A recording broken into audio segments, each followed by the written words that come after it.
Hello, Marcus. Hello. Tell me, is your art alive? Well, it starts with the story of a snake. A snake at the edge of a river. If you come closely into the paintings, you can see there are snakes. Snakes everywhere, slithering through the work.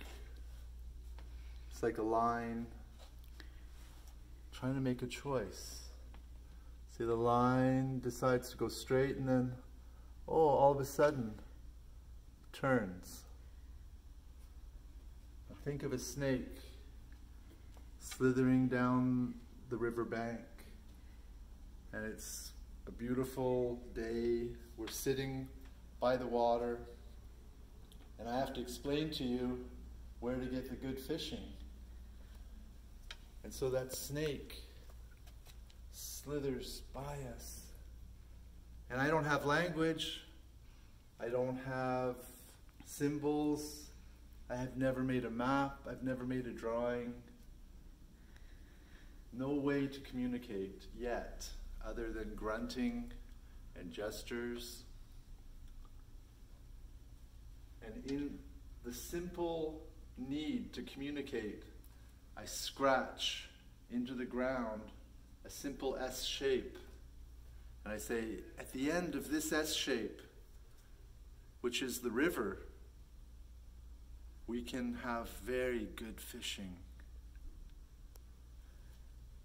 And so you look down, and you see that S shape, and you make the connection between that S shape and the shape of the river, but also you connect that to the shape of the snake and the sound even that the snake makes, the as the snake slithers down that clay bank. And in that one gesture, that one very simple gesture, we've created the origins of our language, of the ability to communicate, of the ability to speak, of the ability to make a graphic, to make a map, to make a diagram, to make a picture. And this is where I'm trying to go to. I'm trying to go to the origins of how we create and what we create.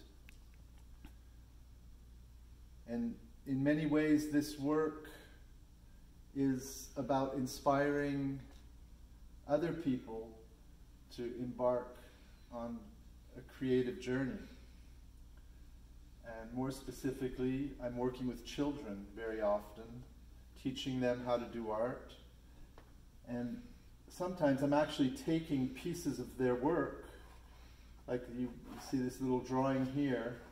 A child decided to draw a unicorn on this pink card and then ran out of space, so didn't draw in the head. So we have a unicorn's body here. And the child discarded the drawing, so I decided, okay, I'll just glue it right here. And that day we were working with pulp, paper pulp, and I poured all the extra paper pulp onto this work. There was this little box, was just lying around the class, I just stuck that right on. All these colors happened to be the colors that children were using that day. I just used their leftover paint and glued all this together in what seems to be quite a random composition. But what I'm teaching the children is how to take risks with their work. So when I toss a box right on top of a painting, I'm telling them that, sure, you can do whatever you like. You can disturb or disrupt the space in many different ways.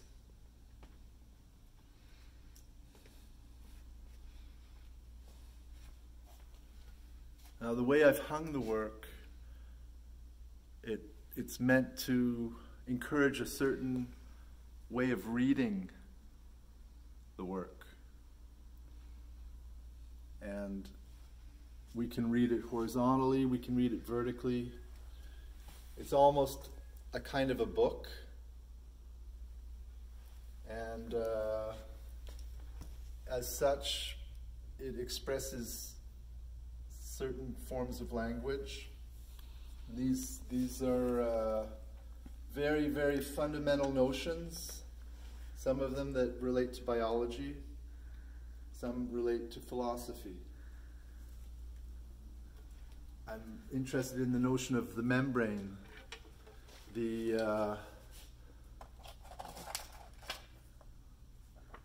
that?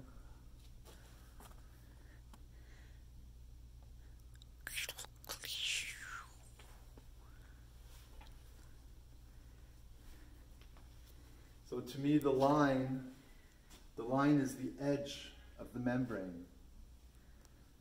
And the line, it's that straight thing that all of a sudden decides to curve somewhere.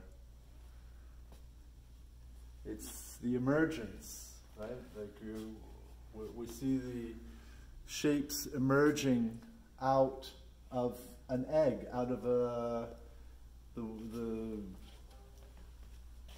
like a seed in the ground, planted, and then sprouts up and emerges. Up here we can see children have cut out the shape, discarded it, and it became an inspiration to me. I wanted to show the children how big of a risk I could take by just taking their discarded paper and throwing it right on top of my painting. This one right here, child cut out this shape, and there's some leftover drawing I found that quite fascinating. This little squiggle down here, these tiny little marks that are the edge of the child's drawing before they cut it out. All of these things are of interest to me. Marcus, why do you think humans are doing art? Well, I think that we need to code our experience so that we can share it, so that our experience can accumulate into a human civilization or culture. And in order for us to do that, our codes or our information cannot remain within our brains, because we can't really share our brains. We can share language that's in painting or in books, and so that's why we're creating things. And what's the future for art? Where do you think? We've arrived at that future where all things are possible, all things can be art, and all people can practice art. That future is now. There is nothing after that. We are at the end game of art, which is 100% freedom. We are allowed to do everything that we would like to do. There are no limitations. Any limitations would bring us back to previous art movements. We are in a time where we're interested in every moment of history, of every part of creativity, and we can explore any facet that we need to.